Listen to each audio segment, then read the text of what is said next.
Hi guys, good morning. So last vlog paneer butter masala ആയിരുന്നു. എല്ലാവർക്കും ഇഷ്ടപ്പെട്ടു എന്ന് വിചാരിക്കുന്നു. And thank you so much. 161 സബ്സ്ക്രൈബേഴ്സിൽ നിന്ന് ഞാൻ അറൗണ്ട് 400 സബ്സ്ക്രൈബേഴ്സിലോട്ട് എത്തി. Thank you so much for the support. അപ്പോൾ ഇന്ന് ഞാനൊരു ഹെയർ കെയർ വ്ലോഗുമായിട്ടാണ് വന്നിരിക്കുന്നത്. കണ്ടില്ലേ, കുളിച്ചിട്ടൊന്നുമില്ല. സോ അപ്പോൾ ഞാൻ വിചാരിച്ചു ഹെയർ കെയർ കാണിച്ചു തരാം.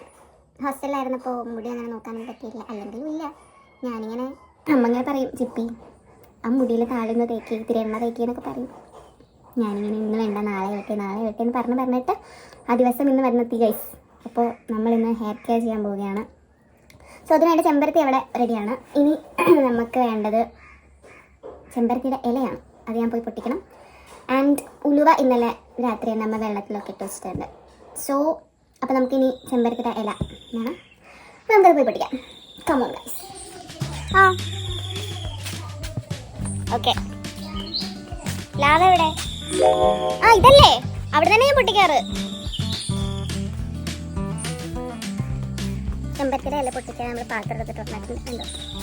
ഇതാണ് ഗൈസ് നമ്മുടെ ചെമ്പരത്തിയുടെ ഇല. Say hi.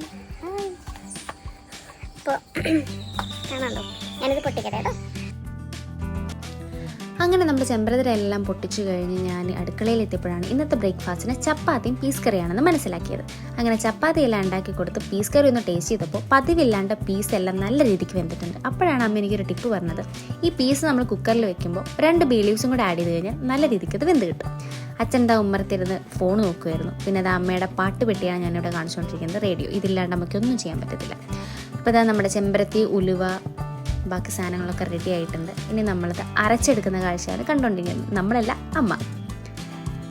അങ്ങനെ നോക്കിയപ്പോഴാണ് അച്ഛൻ ഇവിടെ ചക്ക ഇടാനുള്ള ഒരു പുറപ്പാടിലാണെന്ന് ഞാൻ മനസ്സിലാക്കുകയും ഞാൻ പിന്നാലെ പോയി അത് വീഡിയോയിൽ പകർത്തുകയും ചെയ്തു. അങ്ങനെ അതാ കിട്ടിയ സമയം കൊണ്ട് ഞാൻ എൻ്റെ മുടിയെല്ലാം ജട കളഞ്ഞ് വെക്കുകയാണ് ചെയ്യുന്നത് ഇവിടെ. ഇനി നമ്മുടെ താഴെ റെഡിയായി നമുക്ക് പോയി നോക്കാം. അമ്മയുടെ അരക്കുകയായിരുന്നു. ചെറിയ ജലദോഷമുണ്ട്, ചിലപ്പോൾ തേച്ച് കൊടുക്കണോടുകൂടി അത് കൂടും. ശരി, അപ്പം നമുക്ക് അടുക്കളയിൽ പോയി നോക്കിയിട്ട് വരാം. കഴിഞ്ഞോ? എവിടെ? അങ്ങനെ നമ്മുടെ താളിയുടെ റെഡി ആയിട്ടുണ്ട്. ഇനി നമുക്ക് തലയിൽ കുറച്ച് എണ്ണ തേക്കാം. അപ്പോൾ എനിക്ക് എണ്ണ തേച്ച് തരാറ് എൻ്റെ അമ്മയാണ്. അമ്മ നല്ല രീതിയിൽ തേച്ച് മസാജ് ചെയ്ത് തരും. നല്ല സുഖമാണ്. അങ്ങനെ നല്ല സുഖിച്ചിരിക്കുമ്പോഴാണ് അമ്മമ്മയുടെ കോൾ വരുന്നത്. അപ്പോൾ ഞാൻ അമ്മമ്മോട് കുറച്ച് നേരം വിശേഷങ്ങളൊക്കെ പറഞ്ഞ് ഇരുന്ന് അവസാനം അമ്മ ഫോണും കൊണ്ടുപോയി. പിന്നെ മെസ്സേജ് നിന്നു ഗൈസ്, ഞാൻ ഒറ്റയ്ക്കായിരുന്നു.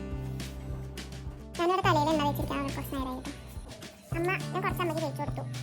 പിന്നെ ബാക്കിയുള്ളതിന് അമ്മ തേക്കാണ്. ഈ വീട്ടിലേക്ക് മാത്രം മുടിയില്ലാത്തത് പണ്ടുമില്ല ഇപ്പോഴും ഇല്ല. അമ്മയെ കാണിച്ചാലേ സുലോചന അമ്മേ, ഇത് മുടിയൊക്കെ പോകുമ്പോൾ ഞാൻ മുട്ടയെ പോകും.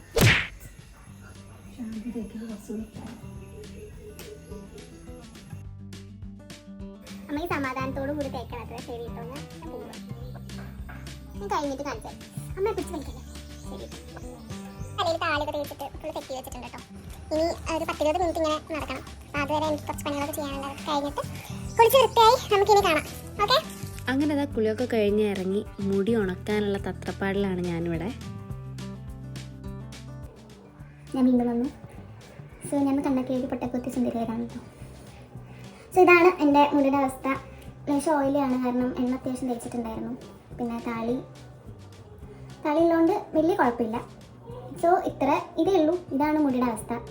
പണ്ടും ഉള്ളുണ്ടായിരുന്നില്ല, ഇപ്പോഴും ഇല്ല എന്നാലും. പക്ഷെ ഞാനിപ്പോൾ മറ്റേ റോസ്മേരി വാട്ടറൊക്കെ യൂസ് ചെയ്തിട്ട് കുറച്ച് വ്യത്യാസം ഉണ്ട്. ഇതേപോലെ ഇടയ്ക്ക് താളിയൊക്കെ തേക്കും. അപ്പം അങ്ങനെയാണ്. കോളേജിലുള്ള സമയത്ത് കുറച്ചൊക്കെ നീളം ഉണ്ടായിരുന്നു, ഒരു 2 ഇഞ്ച് കൂടുതലുണ്ടായിരുന്നു. അതിൻ്റെ ഫോട്ടോ ഞാനിവിടെ കൊടുക്കാം.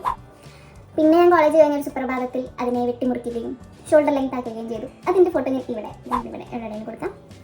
സോ അതാണ്. അപ്പോൾ നിങ്ങൾ പറയൂ ഗൈസ്, ഷോർട്ട് ഹെയർ ആയിരുന്നു, ലോങ് ഹെയർ ആയിരുന്നു ഭംഗിയെന്ന്. ഇനിയിപ്പോൾ ഞാൻ എന്തായാലും ഇതിനെ വെട്ടാൻ പോകുന്നില്ല, ഷോർട്ടാക്കാൻ പോകുന്നില്ല. സോ അതാണ്.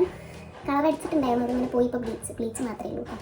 സോ ഗൈസ്, അപ്പോൾ ഇതായിരുന്നു നമ്മുടെ ഇന്നത്തെ വീഡിയോ. ഒരു ഹെയർ കെയർ വീഡിയോ ആയിരുന്നു. പ്രത്യേകിച്ചൊന്നുമില്ല. അപ്പോൾ ഇന്നത്തെ വിശേഷം ഇതാണ്. ആൻഡ് എല്ലാവർക്കും ഇഷ്ടപ്പെട്ടു എന്ന് വിചാരിക്കണം. ഇഷ്ടപ്പെട്ട എല്ലാവരും ലൈക്ക് ചെയ്യണം. അതേപോലെ നിങ്ങളുടെ ഫീഡ്ബാക്ക് ഒക്കെ കമൻറ്റ് സെക്ഷനിൽ അറിയിക്കണം. ഷെയർ ചെയ്യുക. അതേപോലെ സബ്സ്ക്രൈബ് ചെയ്യാതെ കാണുന്നവരുണ്ടെങ്കിൽ എന്തായാലും സബ്സ്ക്രൈബ് ചെയ്യണം. ഓക്കെ, അപ്പം ഇനി അടുത്ത വീഡിയോയിലായിട്ട് വീണ്ടും കാണാം. Bye bye.